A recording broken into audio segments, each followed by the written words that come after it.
सबसे ज्यादा electric tariff वाला स्टेट महाराष्ट्र बनाकर रखा है, 16 रुपए तक है। आप देखिए, तमिलनाडु देखिए, आंध्र प्रदेश देखिए, कहीं पर भी कुछ नहीं है। तो यह सवाल है कि क्या आपके पास जमीन है, आपने जितने कॉन्ट्रैक्ट किए हैं उसमें लिस्टेड कंपनीज कितनी है, कितनों को आज तक अपने लैंड दी है, प्रोडक्शन शुरू हुआ है, कितने रोजगार निर्माण हुए हैं। वैसे दुनिया में एक ऐसा उद्योगपति है जो सबसे अमीर है लेकिन जो सबसे कम रोजगार पैदा करता है, उसका नाम है गौतम अदानी। उसको सब दे रहे, गढ़चिरौली का दे दिया, सब हसदेव जंगल का भी दे दिया। तो हमारे महाराष्ट्र में मैग्नेटिक महाराष्ट्र नाम का एक प्रोग्राम 2018 में हुआ था, फरवरी में। उसमें भी 16 लाख करोड़ का इन्वेस्टमेंट आया था, तो 50 में 16 और जोड़ दो, 66 लाख करोड़ हो जाते हैं। 8 लाख रोजगार निर्माण होने वाला था। अकेले पूना में 32 लाख किसानों के बच्चे public service commission, Maharashtra public service commission और वो बाकी एग्जाम्स जो है उसकी तैयारी कर रहे हैं। हर साल कोई ना कोई मोर्चा वो लोग करते हैं, रोजगार क्यों पैदा नहीं हो पाया है। तो ये झूठ क्यों? हमारे दावोस में जाने के खिलाफ नहीं है हम। उद्योग लाना चाहिए, बिल्कुल लाना चाहिए, लेकिन ये झूठ फरेब क्यों परोसा जाता है और ये झूठ क्यों बोला जाता है? और 2 साल में 3 लाख करोड़ से आप 30 लाख करोड़ तक पहुंच गए, तो वो दिखता क्यों नहीं है जमीन पर? मैग्नेटिक महाराष्ट्र का क्या हुआ? उसमें जो प्रोजेक्ट आए हैं उनको लैंड पार्सल मिला क्या? उन्होंने प्रोडक्शन शुरू किया क्या? तो इसका सवाल जो है वो कुछ भी नहीं है। मेरे पास ऐसे बहुत उदाहरण है। मेरे पास ये चार्ट है, इस चार्ट में आप देखोगे तो अभी तक जमीन नहीं मिली है। एक एक पन्ना दिखाता हूं मैं आपको, मराठी में लिखा हुआ है, आप ट्रांसलेट कर सकते हो। प्रलंबित यानी अब तक मिली नहीं, अब तक मिली नहीं, मिलेगी, जमीन मिलेगी, जमीन मिलेगी।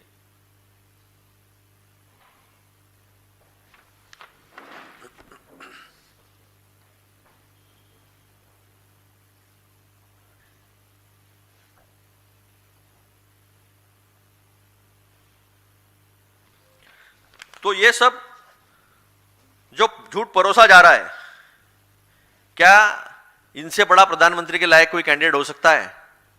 और अगर ये 30 इतनी 66 लाख करोड़ की अगर 4-5 साल में इन्वेस्टमेंट आई है, तो लाडली बहना को 2100 मिलना चाहिए, किसानों की कर्जा माफी होनी चाहिए। 10 लाख करोड़ का जो कर्जा है महाराष्ट्र पर, वो कर्जा नहीं होना चाहिए। तो जो 5-6 सवाल आपके माध्यम से मैंने उपस्थित किए हैं, मैं चाहूंगा कि वो इसका जवाब दें। और कितनी कंपनी सही में बाकी देशों से आई है, कितने कंपनियों के एमडीज, डायरेक्टर्स हमारे महाराष्ट्र के ही है या बाहर के हैं, कितनी कंपनी लिस्टेड है? हमारे हिसाब से 70 से 80% कंपनीज लिस्टेड नहीं है। मैग्नेटिक महाराष्ट्र का क्या हुआ? और उसके बाद मैग्नेटिक महाराष्ट्र क्यों हुआ नहीं? क्या ऐसा है कि वाइब्रेंट गुजरात जब तक नहीं होगा तब तक मैग्नेटिक महाराष्ट्र नहीं होना चाहिए? यह दबाव है और इसलिए नहीं हो पा रहा है? यह हमारे कुछ सवाल है। आपके सवाल मराठी नंतर, मराठी उधर करेंगे, महाराष्ट्र सदन में। नहीं नहीं नहीं, यहां पर वो एआईसीसी में मराठी में प्रेस नहीं हो सकती। आपके सवाल?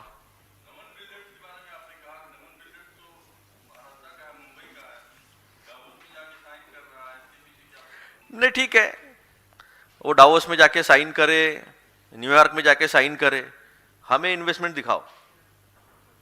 क्या उन्होंने 1500 करोड़ का आपके साथ एमओयू किया है? क्या उनकी आर्थिक स्थिति वो है?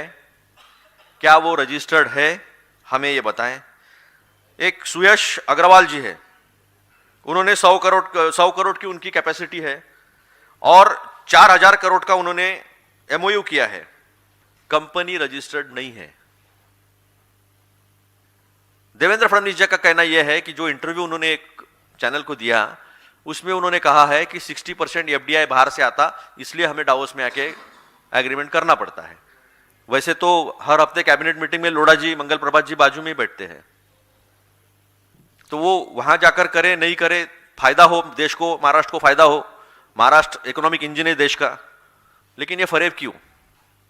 ये सवालों के जवाब दें।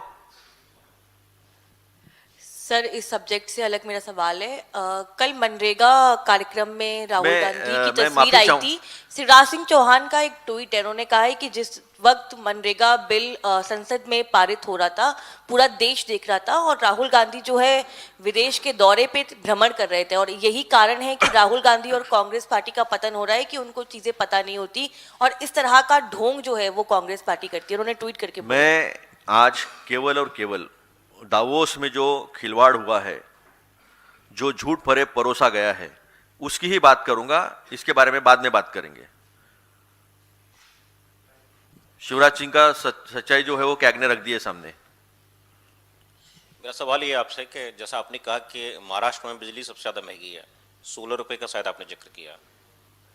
12 से 16 रुपए। 12 से 16 रुपए वो कंजम्पशन के हिसाब से होता है। कंजम्पशन नहीं तो, लेकिन ये बिजली दर जो है वो आपने डोमेस्टिक की बताई है या कॉमर्शियल बताई है? क्योंकि अगर इतनी महंगी बिजली है, जब मैं इंडस्ट्री की बात करूं तो वो कमर्शियल और इंडस्ट्रियल होता है। कॉमर्शियल इंडस्ट्रियल है। इसमें दो टाइप का होता है, कमर्शियल इंडस्ट्रियल होता है, एग्रीकल्चर होता है, और एक होता है डोमेस्टिक। मैं यहाँ समझना चाहता हूँ, आपके माध्यम से समझना चाहता हूँ कि बिजली जो है हर व्यक्ति की नेसेसिटी है, और ये हमको और आपको सबको पता है कि पूरे देश को कि अडानी की बिजली बांग्लादेश में भी जा रही है। तो क्या बांग्लादेश में उन्हीं अडानी की बिजली सस्ती मिल रही है हमारे मुंबई के लोगों की तुलना में? सबसे ज्यादा महंगी, मैं इंडस्ट्री की बात कर रहा हूं। हाँ। तो इंडस्ट्री की बात यह है कि इंडस्ट्री को सबसे महंगी बिजली जो है वो महाराष्ट्र में मिल रही है। महाराष्ट्र में ग्रीन इनिशिएटिव काफी बड़ी बात हुई है, लेकिन इंप्लीमेंट हुआ क्या? दिसंबर 2026 तक 16,000 मेगावाट प्रोडक्शन हो जाना चाहिए था, अब तक 3,000 भी नहीं हुआ है। एचवीडीएस के पॉलिसी का क्या हुआ है? कुछ भी नहीं हो पा रहा है। तो बातें तो बड़ी बड़ी हो रही है, और बिजली जैसे व्यक्ति की जरूरत है, सबसे बड़ी जरूरत इंडस्ट्री की है। बिजली के बिना तो इंडस्ट्री खड़ी हो ही नहीं सकती। तो यह सच्चाई है।